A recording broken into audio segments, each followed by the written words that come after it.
Assalamualaikum dan selamat datang ke channel saya. Okey, dalam video ni saya rasa macam wow. Kenapa tau? Okey, yang ni saya rasa ramai tahu kan. Conquer Pocket Fit, dia guna Snapdragon G3 Gen 3. Dia keluar pada bulan 12 tahun lepas. Tapi yang dekat tangan saya ni bukan benda yang sama yang keluar pada bulan 12 tahun lepas. Yang ni adalah model terbaru dia. Walaupun bentuk dia sama, tapi otak dia dah lain. Orang dah tukar dah. Dia orang dah upgrade kepada Snapdragon 8 Elite. Sama macam dekat A1N Orin 3. Jadi performance dia memang terbaik lah. Memang sama lah. Macam dekat A1N Orin 3 tu banyak kali lah saya buat video bagi anda tengok sendiri kan, macam mana dia punya performance dia. Jadi anda akan dapat performance yang sama dekat Conquer Pocket Fit Elite ni. Tapi dekat Conquer Pocket Fit Elite ni dia ada beberapa kelebihan lah berbanding Orin 3 kan. Dia ada kelebihan dan dia ada kekurangan dia lah kalau kita nak bandingkan untuk dua model dalam kategori flagship ni. Dalam video ni saya tak dapat nak cerita segala detail lah sebab yalah, benda baru sampai nampak plastik tak buka lagi. Jadi kita akan buka sama-sama dalam video ni. Kita akan tengok bahagian luaran dia. Mungkin saya akan buat sedikit perbandingan lah dengan Orin 3 dari segi dia punya luaran. Lepas tu kita akan test lah apa yang kita boleh test, termasuk kita akan test game PC dekat sini, tengok macam mana dia punya performance dia. Jadi tanpa berlengah lagi, jom kita start. Ok, jadi macam ni lah rupa kotak dia. Dia ada gambar produk dia kat depan, tapi dia tak ada tunjuk apa-apa dia punya detail spek apa semua dekat kotak dia. Dekat belakang sekali je dia ada tunjuk dekat sini. Dia pakai Snapdragon 8 Elite dengan variant yang dihantar kepada saya adalah 12GB RAM dengan 256GB internal storage. Ok, kita buka dulu.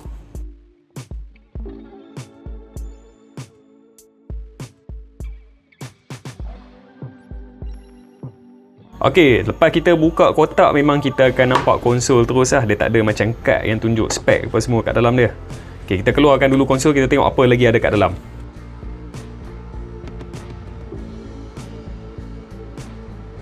Ok, jadi ini je lah apa yang ada kat dalam kotak dia. Kita dapat dia punya macam user manual lah. Kita kena scan. Lepas tu dia punya warranty. Dan aksesori yang dia bagi kat sini ada dua dia punya thumbstick lah dekat sini. Saiz yang lebih besar daripada yang dah siap pasang. Sama macam dekat Ayaneo Pocket yang sebelum ni, yang saya review sebelum ni. Memang dia akan bagi dia punya thumbstick. Ok, lepas tu kita dapat dia punya kabel pengecasan Type C ke Type C. Ok, kita ke tepi dulu bang lain, kita tengok terus konsol. Ok, jadi macam ni lah rupa dia Conquer Pocket Fit. Bentuk dia memang dah siap ergonomik. Anda tengok kat belakang dia, nampak? Dia tak perlukan orang kata grip holder untuk kita dapatkan keselesaan lah bila kita pegang. Bila kita pegang memang dah rasa selesa lah. Sebab dia ni kan, bentuk dia macam ni. Ok, kita buka plastik ni dulu. Saiz dia tak besar sangat. Ok, sekejap saya buat sedikit comparison lah. Sebab saya cakap tadi saya akan buat sedikit comparison dengan A1N Orin 3. Dia punya saiz dia nampak macam besar yang ni lagi. Dari segi ketebalan dan memang Conquer Pocket Fit lagi tebal lah. Keberatan, kalau pegang dua-dua baru anda akan rasa yang ni berat sikit. Ok, jadi untuk bahagian luaran saya rasa cukup setakat tu. Kita on terus, kita tengok. Ok, macam biasa kita akan set up apa dulu. Sekejap kita akan jumpa balik. Ok, jadi bila dah siap set up macam ni lah rupa dia.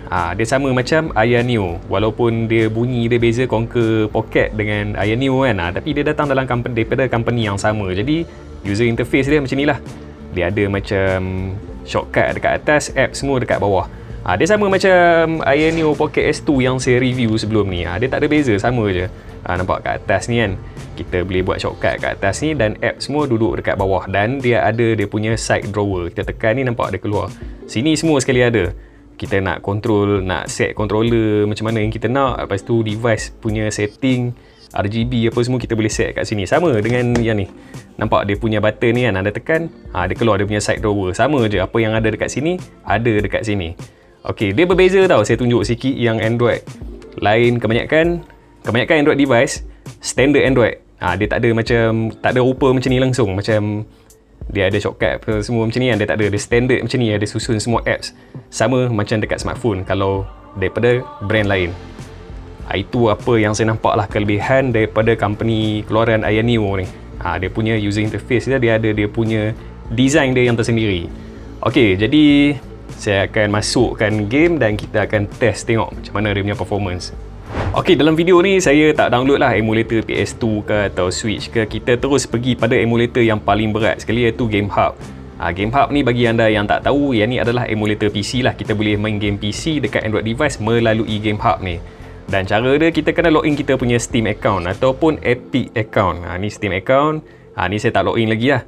Epic account pun saya tak login lagi. Ataupun satu lagi, game yang kita download daripada website pun kita boleh direct import. Kita tekan import, kita akan boleh masuk lah game yang kita download daripada website.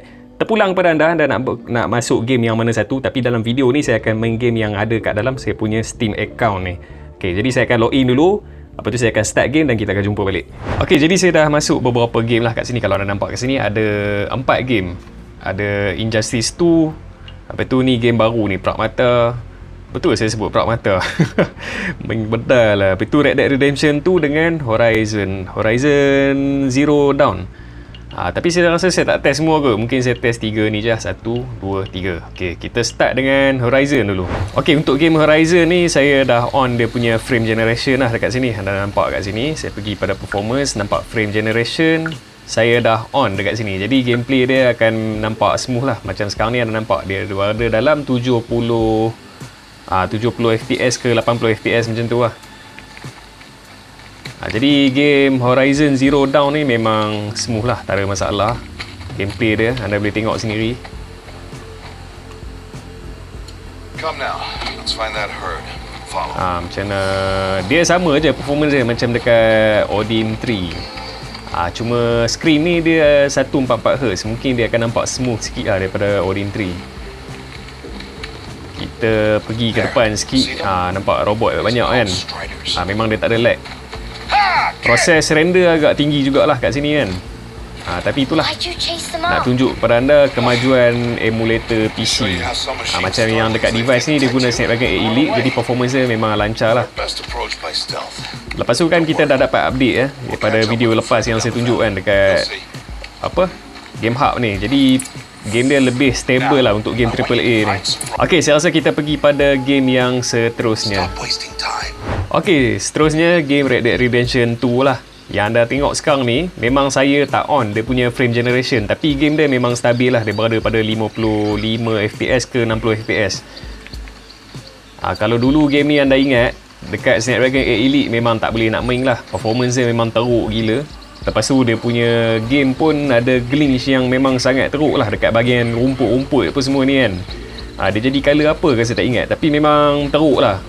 Sekarang ni anda tengok lah, dia boleh main dengan lancar dekat Snapdragon 8 Elite ni. Ok, kita cuba. Boleh tembak lah kuda ni. Kadang suka buat benda pelik-pelik sikit. Oh, tak boleh. Ok, tak apa, kita naik kuda sekejap. Kita cuba melilau dekat kawasan sini. Ada orang lah. Ok, kejap kita tembak, tengok lah. Lah, tak boleh. Aduh, mission fail. Weh, 3 orang. Habis lah, memang KO lah kat sini.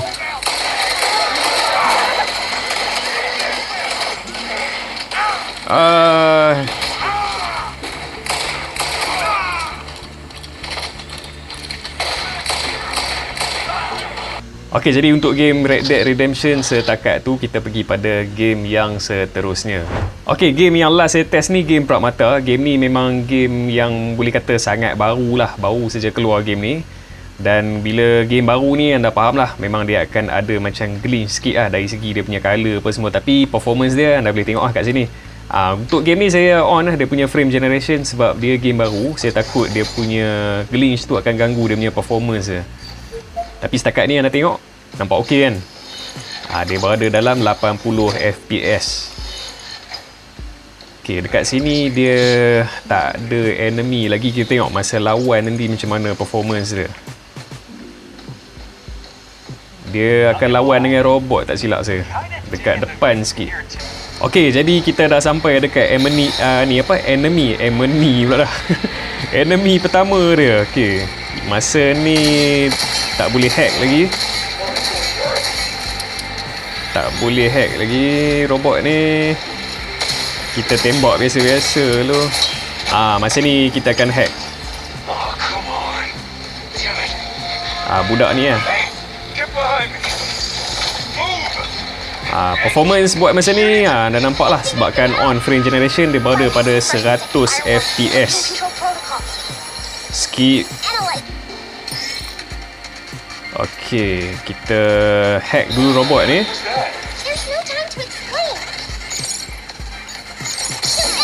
Okey, baru boleh tembak.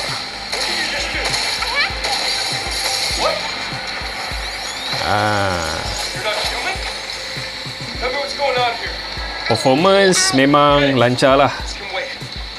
Walaupun kita on frame generation, tapi tak nampak frame generation punya glitch dekat karakter. Okay, kita cuba cari satu lagi enemy, lepas tu kita stop sampai sinilah game test.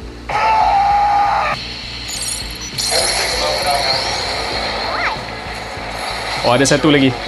Okay, tu enemy last kita lah. Kita hack dulu.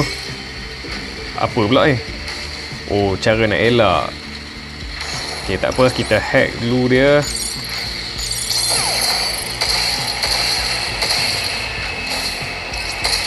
Oh, tu cara elak dia. Alah, peluru habis.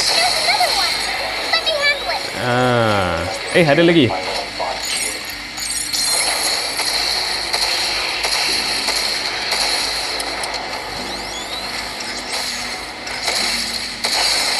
Okey, habis. Okey, jadi untuk game ni anda tengoklah macam mana performance dia kan. Memang sangat okey dekat Snapdragon 8 Elite ni. Okey, jadi setakat tu dululah saya stop untuk video game test ni. Nanti kita akan jumpa pada game test di video yang seterusnya. Okey, apa yang saya boleh kata tentang Conker Pocket Fit ni sebenarnya tak banyak sangat, sebab video ni lebih kepada first impression lah. Saya pun baru pertama kali pegang dan saya tak dapat nak ulas secara detail lah. Tapi untuk first impression, apa yang saya boleh cakap kan, bila saya pegang Conker Pocket Fit ni, serius saya cakap, dia rasa lagi best daripada pegang AYN Odin 3 yang saya tunjuk tadi tu. AYN Odin 3. Ini. Sebelum ni adalah satu-satunya flagship model lah yang guna Snapdragon 8 Elite. Sekarang ni dia dah ada kompetitor. Tapi yang ni saya tak tahu, mungkin saya rasa macam ni sebab saya pertama kali pegang ke, saya tak sure benda tu. Tapi bila saya pegang je, saya rasa betul-betul terletak jari saya semua dengan konsol, dengan dia punya semua button dah, dengan dia punya programmable back button semua memang rasa terletak betul-betul dekat jari. Lepas tu satu benda yang saya lupa nak mention kepada anda tadi masa kita buka tengok, dia ada trigger lock kat sini, nampak ni. Sekarang analog kan. Bila kita tarik dia naik, dia ada key kanan. Saya tarik satu lah sebelah ni. Bila kita tarik, dia akan jadi ni. Sekejap, dia kena tarik naik habis. Dia akan jadi ni, trigger dia akan jadi short distance lah. Biasa kita guna analog ni bila game racing lah, game kereta. Selain daripada tu, kita akan tolak naik, trigger dia akan jadi digital. Benda tu memang sangat berguna lah, tapi saya tak test tadi sebab saya pun baru perasan kan. Tapi apa yang saya boleh cakap setakat ni lah, yang ni memang best. Serius saya cakap, memang best lain game dekat sini. Tapi saya akan guna lagi lah. Lepas ni saya akan guna lagi beberapa hari. Lepas tu saya akan datang lagi pada video yang seterusnya dan saya akan cerita dengan lebih detail lah. Mungkin ada banyak benda lagi yang best yang saya akan jumpa dekat sini. Mana tahu kan. Okay, jadi saya rasa untuk video kali ni setakat ni dulu. Jadi kalau anda berminat dengan Conker Pocket Fit Elite, jangan silap tau, dia ada dua tau. Dia bentuk dia memang sama, design dia sama. Beza dia yang Elite dengan yang bukan Elite. Yang bukan Elite dia pakai G3 Gen 3. Jadi kalau anda nak beli, saya dah letak tag produk dekat bawah daripada kedai Shim Store. Tekan situ, dia akan lompat pergi ke Shopee dan anda boleh proceed order macam biasa lah. Okey, seperti biasa, sekiranya anda rasa video saya memberi manfaat kepada anda, jangan lupa subscribe dan tekan butang lonceng yang ada kat sebelah dia agar anda dapat notifikasi daripada video-video yang terbaru daripada channel saya. Sehingga berjumpa lagi video akan datang. Bye.